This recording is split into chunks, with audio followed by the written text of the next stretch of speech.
Guarantee guarantee ಇದು guarantee news ಸುದ್ದಿ ಖಚಿತ ನ್ಯಾಯ ನಿಶ್ಚಿತ ನಾನು ಅಖಿಲೇಶ್ ದಬ್ಬೆಕಟ್ಟೆ ಅವರ ಜೊತೆ ಯಾಕ್ರಿ ಜಾಗರಣೆ ಮಾಡಿದ್ರಿ ಅಂತ ಡಿಕೆಶಿನ ಪ್ರಶ್ನೆ ಮಾಡಿದ್ದಾರೆ. ಇದೇ first and last warning, be careful ಅನ್ನೋ ಮಾತನ್ನ ಆಡಿದ್ದಾರೆ. ಮತ್ತೆ ರಿಪೀಟ್ ಆದ್ರೆ ಹುಷಾರ್ DK Shivakumar.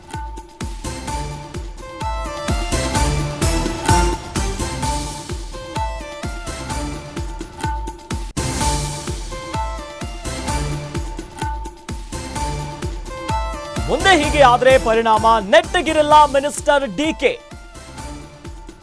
ಶಿವಕುಮಾರ್ಗೆ high command warning. Amit Shah ಜೊತೆ ವೇದಿಕೆಯನ್ನ ಹಂಚಿಕೊಂಡಿದ್ದ ಡಿಕೆ ಶಿವಕುಮಾರ್ಗೆ ಎಚ್ಚರಿಕೆ. ಎಐಸಿಸಿ ಕಾರ್ಯದರ್ಶಿಯಿಂದಲೇ ಬಂತು ವಾರ್ನಿಂಗ್ ಮೆಸೇಜ್. ನಮ್ಮ ಸೈದ್ಧಾಂತಿಕ ವಿರೋಧಿಗಳ ಜೊತೆ ವೇದಿಕೆಯನ್ನ ಹಂಚಿಕೊಂಡಿದ್ ಯಾಕೆ? ಎಐಸಿಸಿ ಕಾರ್ಯದರ್ಶಿ ಪಿವಿ ಮೋಹನ್ ಬಹಿರಂಗ ವಾಗ್ದಾಳಿಯನ್ನ ಮಾಡಿದ್ದಾರೆ. ಶಿವರಾತ್ರಿಯ ಕಾರ್ಯಕ್ರಮದಲ್ಲಿ ಅಮಿತ್ ಶಾ ಜೊತೆ ಡಿಕೆಶಿ ಪೋಸ್ಟ್. ಏಷ್ಯಾ ಫೌಂಡೇಶನ್ ನಲ್ಲಿ ನಡೆದ ಶಿವರಾತ್ರಿಯ ಕಾರ್ಯಕ್ರಮ, ತಮಿಳುನಾಡಿನ ಕೊಯಮತ್ತೂರಿನಲ್ಲಿ ನಡೆದಿರುವಂತಹ ಕಾರ್ಯಕ್ರಮ. ಶಿವರಾತ್ರಿಯ ಅಂಗವಾಗಿ ಜಗ್ಗಿ ವಾಸುದೇವ್ ಅವರ ಏಷ್ಯಾ ಫೌಂಡೇಶನ್ ತಮಿಳುನಾಡಿನ ಕೊಯಮತ್ತೂರಿನಲ್ಲಿ ಒಂದು ವಿಶೇಷ ಕಾರ್ಯಕ್ರಮವನ್ನು ಆಯೋಜನೆ ಮಾಡಿದರು. ಇನ್ನು ಈ ಕಾರ್ಯಕ್ರಮದಲ್ಲಿ ವೇದಿಕೆಯಲ್ಲಿ ಆತ ಸದ್ಗುರು, ಜೊತೆಯಲ್ಲಿ ಗೃಹ ಸಚಿವರಾಗಿರುವಂತಹ ಅಮಿತ್ ಶಾ, ಜೊತೆಯಲ್ಲಿ ಡಿಸಿಎಂ ಡಿಕೆ ಶಿವಕುಮಾರ್ ಅವರು ಇದ್ರು. ಕಾರ್ಯಕ್ರಮನ ಬಹಳ ಚಂದವಾಗಿ ಅವರು ಇದು ಕಾರ್ಯಕ್ರಮನ ನೋಡಿದ್ರು. ಆದ್ರೆ ಈ ವಿಚಾರವಾಗಿ ಈಗ ಅಮಿತ್ ಶಾ ಅವರು ವೇದಿಕೆಯನ್ನ ಹಂಚಿಕೊಂಡಿರೋದಕ್ಕೆ ಎಚ್ಚರಿಕೆ ಬರ್ತಿದೆ. ಎಐಸಿಸಿಯ ಕಾರ್ಯದರ್ಶಿಯಿಂದಲೇ ವಾರ್ನಿಂಗ್ ಮೆಸೇಜ್ ಬಂದಿದೆ. ನಮ್ಮ ಸೈದ್ಧಾಂತಿಕ ವಿರೋಧಿಗಳ ಜೊತೆ ಯಾಕೆ ವೇದಿಕೆಯನ್ನ ಹಂಚಿಕೊಂಡಿದ್ದೀರಿ? ಈ ಮೂಲಕವಾಗಿ ಪಕ್ಷದ ಕಾರ್ಯಕರ್ತರಿಗೆ ಯಾವ ಸಂದೇಶ ಹೋಗುತ್ತೆ? ಈ ಹಿಂದೆ ಒಂದು ಟೀಕೆಯನ್ನ ಮಾಡಿದ್ರು. ಅಂದ್ರೆ ರಾಹುಲ್ ಗಾಂಧಿ ಯಾರು ಅಂತ ವಿಚಾರವಾಗಿ ನನ್ಗೆ ಗೊತ್ತಿಲ್ಲ ಅನ್ನುವಂಥ ಮಾತುಗಳನ್ನ ಆಡಿದ್ರು. ಹಾಗಾಗಿ ಅವ್ರ ಜೊತೆ ನೀವು ವೇದಿಕೆಯನ್ನ ಹಂಚಿಕೊಂಡ್ರೆ ಹೆಂಗೆ? ಯಾಕ್ರಿ ಜಾಗರಣೆಯನ್ನ ಮಾಡಿದ್ರೆ ನೀವು ಅನ್ನುವಂಥ ಬಹಿರಂಗವಾಗಿನೇ ಪ್ರಶ್ನೆ ಮಾಡಿದ್ದಾರೆ, ಪೋಸ್ಟ್ ಮಾಡುವುದರ ಮೂಲಕವಾಗಿ. ದೃಶ್ಯದಲ್ಲಿ ನಾವು ಗಮನಿಸ್ತಾ ಇದ್ದೀವಿ, ಡಿಕೆ ಶಿವಕುಮಾರ್ ಅವರು ಕಾರ್ಯಕ್ರಮವನ್ನು ಎಷ್ಟು ಚಂದ ಮಾಡಿ ಅಲ್ಲಿ ಎಂಜಾಯ್ ಮಾಡಿದ್ರು. ಸದ್ಯ ಈಗ ಆ ವಿಚಾರವಾಗಿನೇ ವೇದಿಕೆಯನ್ನ ಹಂಚಿಕೊಂಡಿರೋದಕ್ಕೆ, ಕಾರ್ಯಕ್ರಮದಲ್ಲಿ ಭಾಗಿಯಾಗಿರೋದಕ್ಕೆ ಎಐಸಿಸಿಯ ಕಾರ್ಯದರ್ಶಿ ಆಗಿರುವಂತಹ ಮೋಹನ್ ಅವರು ಬಹಿರಂಗವಾಗಿಯೇ ಎಚ್ಚರಿಕೆಯನ್ನ ಕೊಟ್ಟಿದ್ದಾರೆ. ಇನ್ನು ಮುಂದೆ ಹಿಂಗೆ ಮಾಡಿದ್ರೆ ಸರಿ ಇಲ್ಲ ಅನ್ನುವಂಥ ನಿಟ್ಟಿನಲ್ಲಿ ಎಐಸಿಸಿಯ ಕಾರ್ಯದರ್ಶಿ ಪಿವಿ ಮೋಹನ್ ಬಹಿರಂಗವಾಗಿ ವಾಗ್ದಾಳಿ ಮಾಡಿದ್ದಾರೆ. ಕಾರ್ಯಕ್ರಮದಲ್ಲಿ ಅಂದರೆ ಪೋಸ್ಟ್ ಕೂಡ ಮಾಡಿದ್ರು. ಪೋಸ್ಟ್ ಮಾಡೋದ್ರ ಮೂಲಕವಾಗಿಯೇ ಅಂದರೆ RSS ಹಿನ್ನೆಲೆ ಇದೆ, ಆ ಒಂದು ಸಿದ್ಧಾಂತಗಳಿದೆ, ಹಿಂಗೋದ್ರೆ ಹೆಂಗೆ?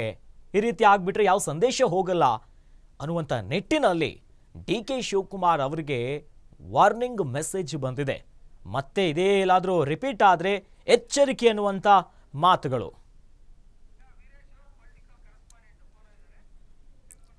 ಈ ಬಗ್ಗೆ ಹೆಚ್ಚಿನ ಡೀಟೇಲ್ಸ್ ಅನ್ನ ನೀಡುವುದಕ್ಕೆ ನಮ್ಮ ಜೊತೆ ಜಾಯ್ನ್ ಆಗ್ತಿದ್ದಾರೆ ಪೊಲಿಟಿಕಲ್ ಕರೆಸ್ಪಾಂಡೆಂಟ್ ವೀರೇಶ್ ದಾನಿ.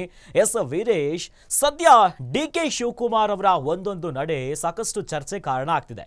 ಒಂದು ಕಡೆಯಲ್ಲಿ ಕುಂಭಮೇಳಕ್ಕೆ ಹೋಗಿ ಬಂದರು, ಅದಾದ್ಮೇಲೆ ನಾನು ಹಿಂದೂ ಅನ್ನುವಂಥ ಹೇಳಿಕೆಯನ್ನ ಕೊಟ್ಟರು.